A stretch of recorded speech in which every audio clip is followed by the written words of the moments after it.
I do recommend then that you don't focus excessively on letting go of attachments, because in the absence of realizing, even if it's just through glimpses, in the absence of realizing this deeper essence of yourself as the conscious presence, you can never be free of attachment to things, whether it's external things or mental creations, mental concepts. So if you think, first I need to go let attachments and then I can find myself, probably not going to work because you'll never get to an end of the attachments.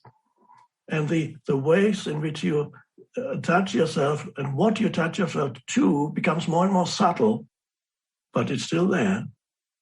So it's not a gradual relinquishment of attachments. You go to that deeper place, and when gradually you begin to realize or sense, realize still sounds a little bit like an intellectual thing, you sense that deeper essence that is the presence that you are, the alive stillness. You sense that and you go to there. The more you go to that, the less attached you will be to the external things. So it's a gradual fading of needing. You no longer need to reinforce or feed your sense of self through anything in this world. So the need to do that gradually diminishes. And so then as you become more deeply rooted in who you actually are, one with who you are, whenever we use language, we create duality, it's inevitable. When you become rooted in that deeper essence, then you will notice the need to attach yourself isn't there, but you may still find remnants of that here and there in your life, little things, but they are relatively unimportant. And when something leaves you, that's a pity. It no longer changes anything in your sense of who you are, your sense of self, your sense of identity. And now your ability to connect with other human beings, when you no longer connect through attachment, actually deepens. You might remember a little while ago, I mentioned just a few minutes ago, some people attempt to let go of, because they've suffered so much in relationships, that they decide not to have any more, which means I don't want to get close to any other human being anymore because it's going to end in suffering again. Some people go after their third divorce or fourth divorce. Some people have that realization or that delusion that that's the way to go. And then you cut yourself off from the aliveness of this world, and you can no longer truly connect with other human beings. But the opposite actually is the way to go, is when as you gradually your need to derive identity from attachments, including humans that you're attached to, in egoic sense it's called love. But love in the egoic sense is not love. It's love in the egoic sense is a deep neediness of the other, of wanting the other to fulfill your unfulfilled sense of self, of wanting the other to put it in the simplest terms, of wanting the other to make you happy. Make me happy, please. That's why I've chosen you, to make me happy. And I'll make you happy. Well, it probably won't work unless you're able to go deeper. where when the attachment to other humans goes, then something deeper arises. If you go deeper, it's not cutting yourself off. You cut yourself off when you have no awareness of your essence identity. But if the awareness of your essence identity arises, then the attachment goes, and when the attachment goes, then and only then does love arise. And before that, what was called love wasn't love at all. It was a part of the egoic, the insufficiency, the sense of lack that is part of every egoic self. Every ego has that. There's something terrible missing. There's something very wrong with me or my life. That's an underlying, often sometimes spoken, sometimes unspoken thought. There's something wrong. Sometimes it's projected there's something deeply wrong with the world.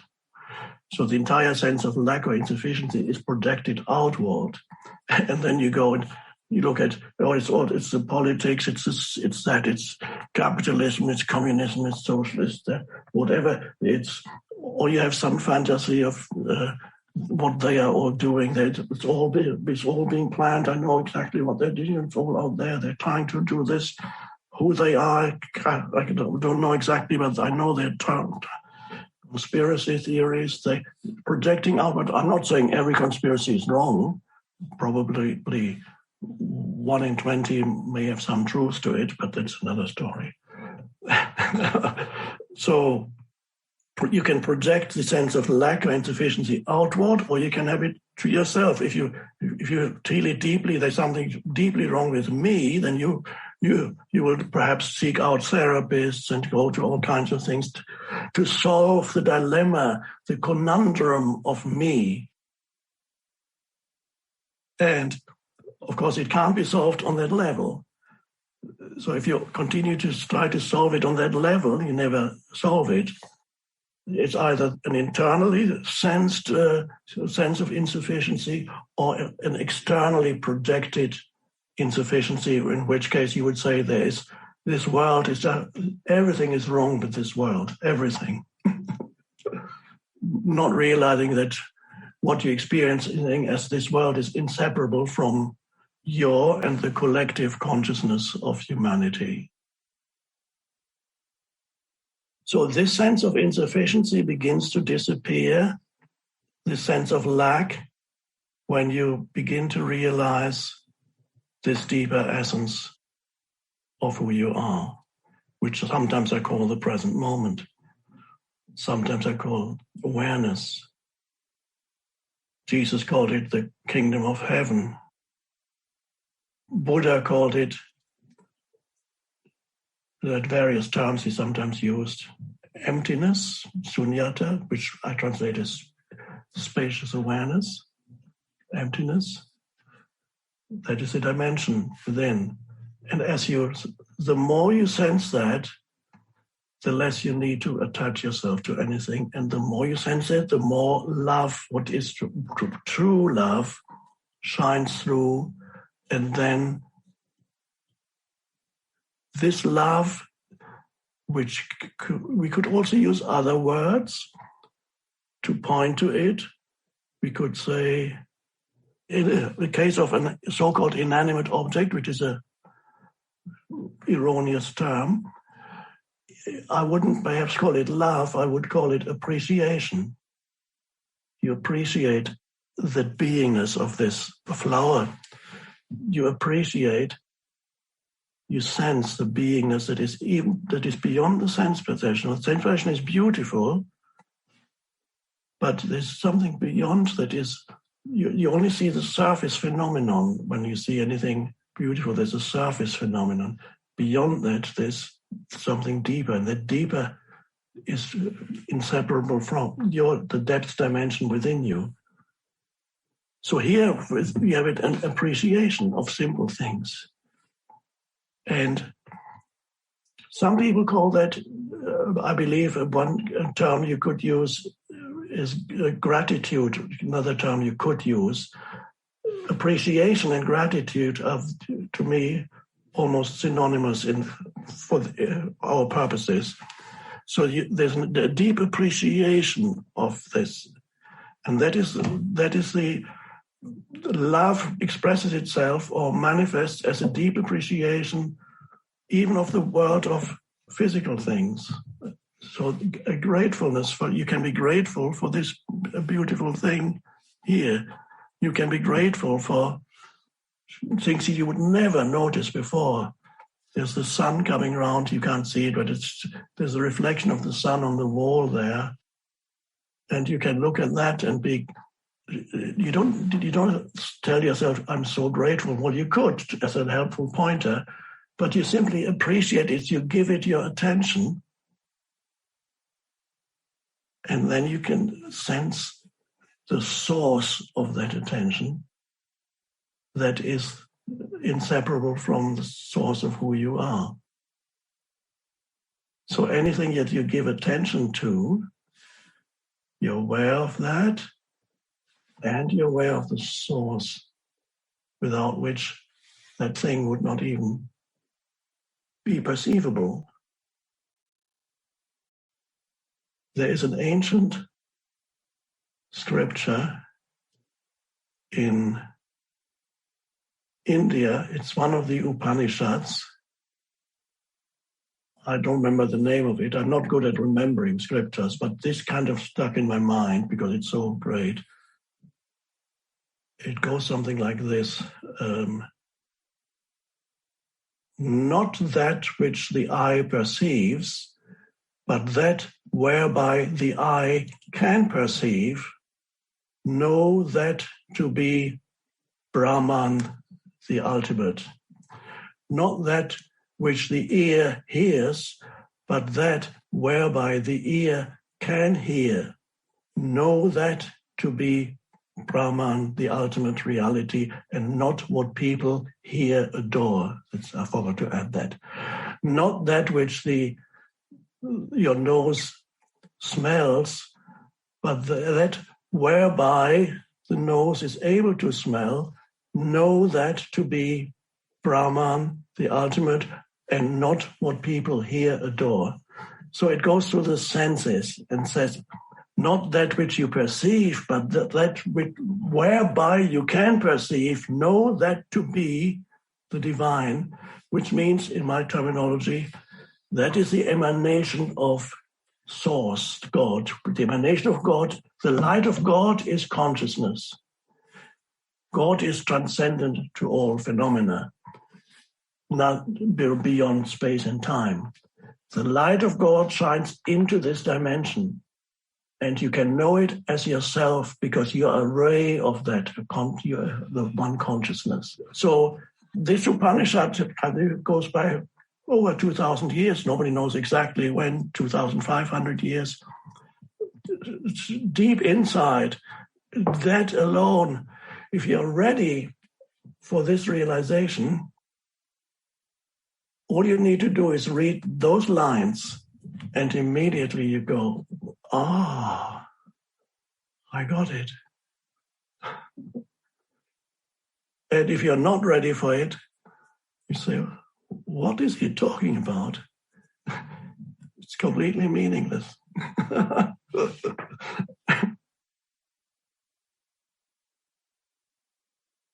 So, at first, it's returning your attention as much as possible to that dimension, the dimension of sunyata, a vast inner spacious awareness,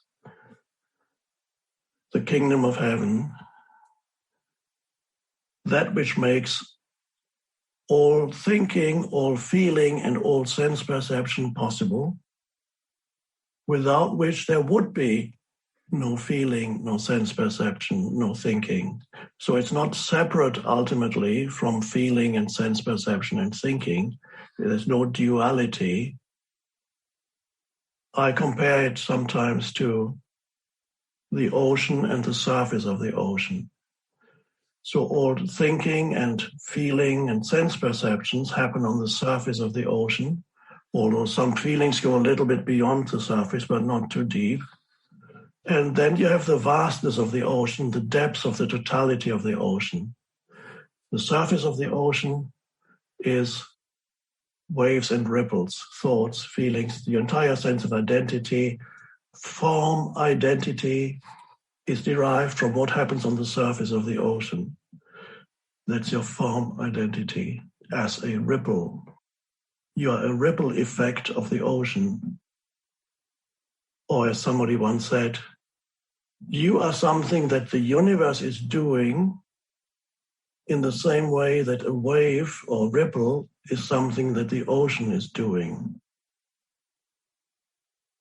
Which means you're a doing, it's not a noun, you're not an entity, you are a process, a consciousness, a movement in consciousness. You are something that the universe is doing, not separate from.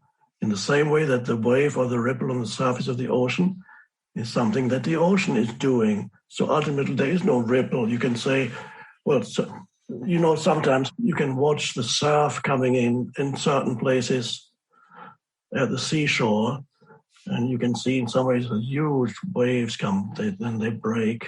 And you can say, oh, there's another one coming. Sometimes it takes a minute before the next one comes, if they're very big. And then it comes, and then you say, sometimes you talk to someone, look, there's another one coming. Because a wave is nothing. It's not an entity. It's not. But the moment you talk about it, you create a noun. And you say, oh, it's a wave. You could even give it a name if you wanted to. What shall we call this one? And then it dies.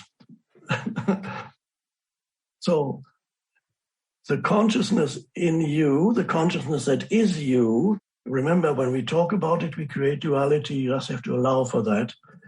So when I say the consciousness in you, it's already a mistake, but we have to use language. The consciousness in you is the consciousness of the universe. There's only one consciousness.